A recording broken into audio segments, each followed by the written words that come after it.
Hello, friends. Welcome back. Here we are at chapter 4. We just got done reading chapter 3, told from Chase's perspective. And he has a really interesting discussion with Dr. Fitzwallace, the school principal, where Dr. Fitzwallace offers him this opportunity to kind of start fresh, start new, which leaves Chase wondering, what kind of guy was I that I would need a fresh start? Let's see. All right, remember what I told you about reading the title of the next chapter? That lets us know who's telling the story. So the point of view is changing, or their perspective is changing. And Brendan Espinoza is telling us his version of the story now, his perspective. And so if you imagine if something like this were to happen at Owl Creek, a star player, we don't have a sports team, but imagine we did, and our star player gets hurt, everybody would be talking about it, right? Everybody would have an opinion on the guy. Everybody would have a story to tell. And so now it's time to move on to Brendan Espinoza. If you notice, the first few lines, if you look at your text on page 20, don't know what that says, 28 maybe? It's written in italics. So that lets you know that it's either being spoken or it's being thought, right? But the author is drawing emphasis to it. So listen to this. Top of page 28. The impressive breadth and diversity of wildlife in the modern middle school is on display nowhere more than in the lunchroom. Here we see the species Cheerleaderus maximus grazing in her native habitat, the salad bar. I focus on Brittany Vandervelde and Letitia Butts as they make their delicate selection of lettuce, cucumber, and tomato slices. As I shoot, I balance the flip cam on my forearm to keep it steady. Everything looks better on YouTube when the camera work isn't all jumpy.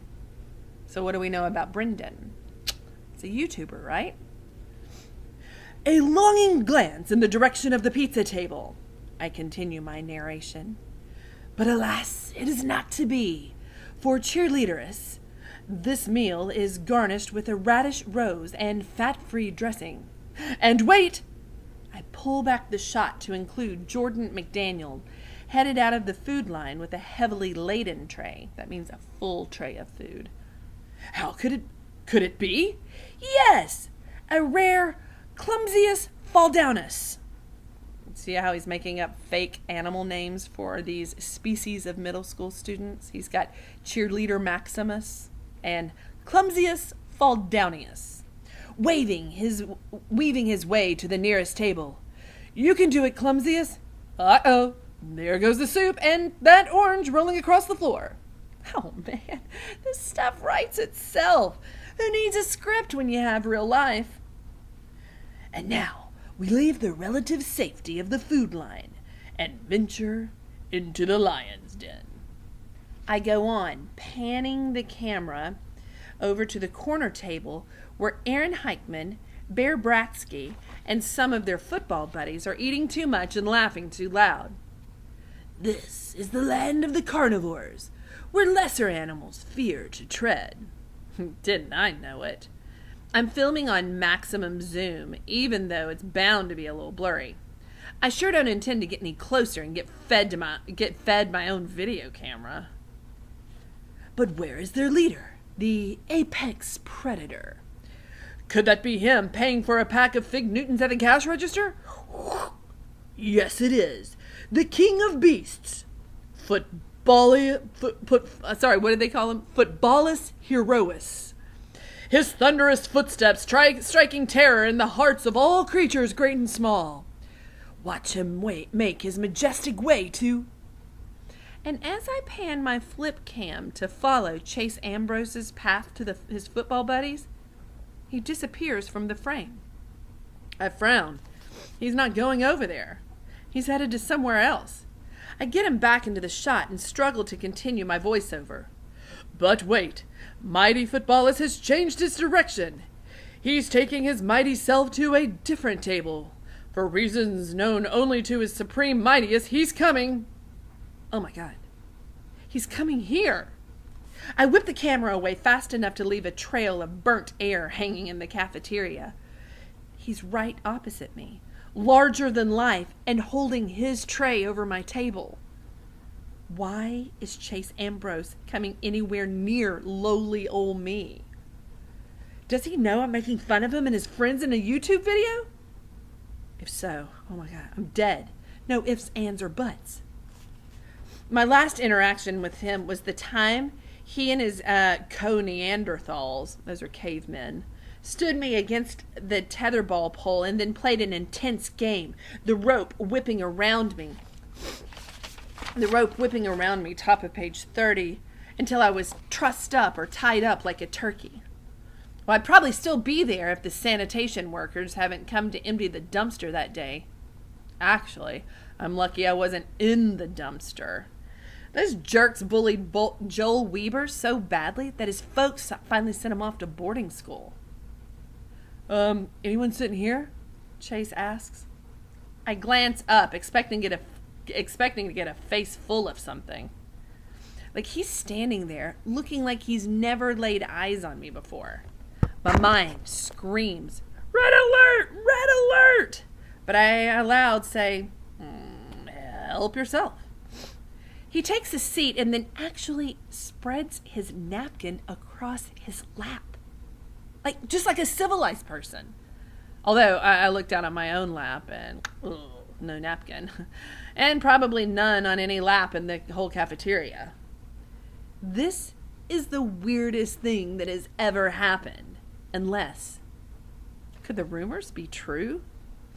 It was the biggest news in town that the great Chase Ambrose fell off his roof and landed on his head this summer. You can still see the cuts and scrapes on his face, and his arm is in a sling. But the gossip around school is that the guy actually has amnesia. He doesn't remember anything from before the accident. Well, I thought it was just a rumor, but what other explanation could there be for why he's sitting here with me instead of with his football friends?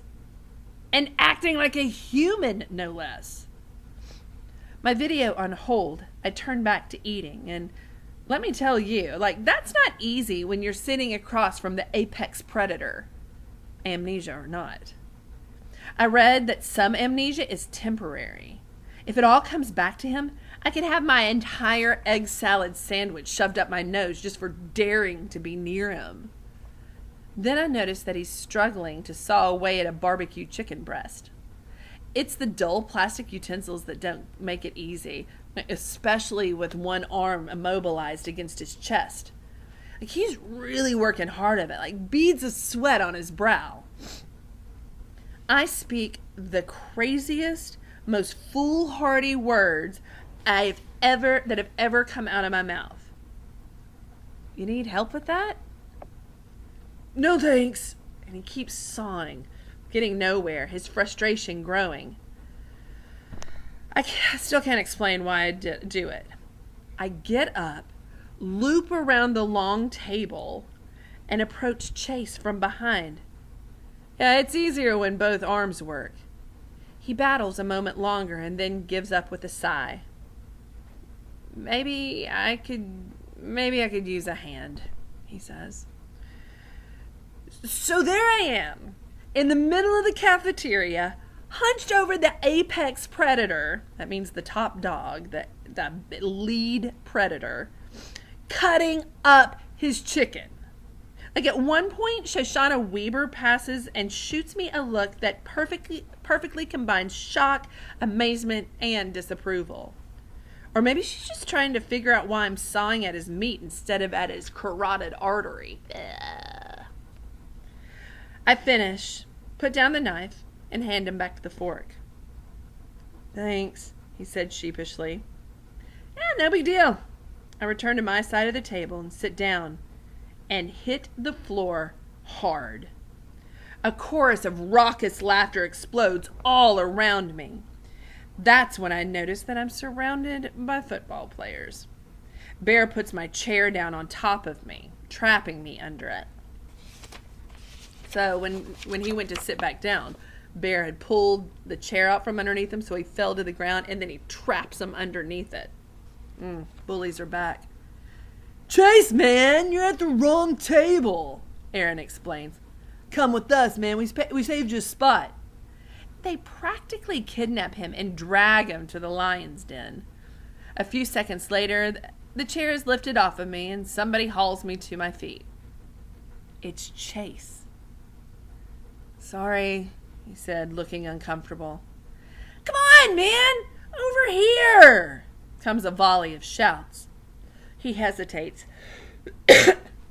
Listen, they're your teammates and your best friends, I tell him. Maybe because he doesn't remember. Excuse me. Right.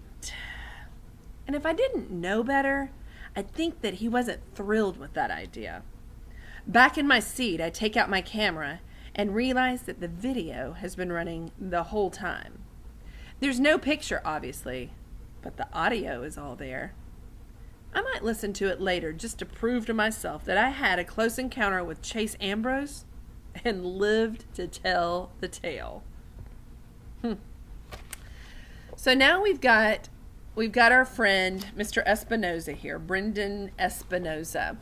And he seems to carry around his flip camera and he videos things that are going on in his school and posts them on YouTube. And we just heard his account of it. And it sounds like he too has been bullied by Chase and his buddies. Can you imagine his surprise when Chase came over to sit at his table and was nice to him, and then nice to him again when those friends bullied him? I can't imagine how confusing this must be for everybody, for Chase, for Brendan, for Shoshana, for everybody's parents. Can you imagine? It's a tricky story. All right, guys, that's the end of chapter 4. We're going to go ahead, use this for getting caught up or for your assignments, or if you missed class. That's why it's here, so use it. All right, have a great day, you guys, and I hope you're loving the story as much as I am. Take care.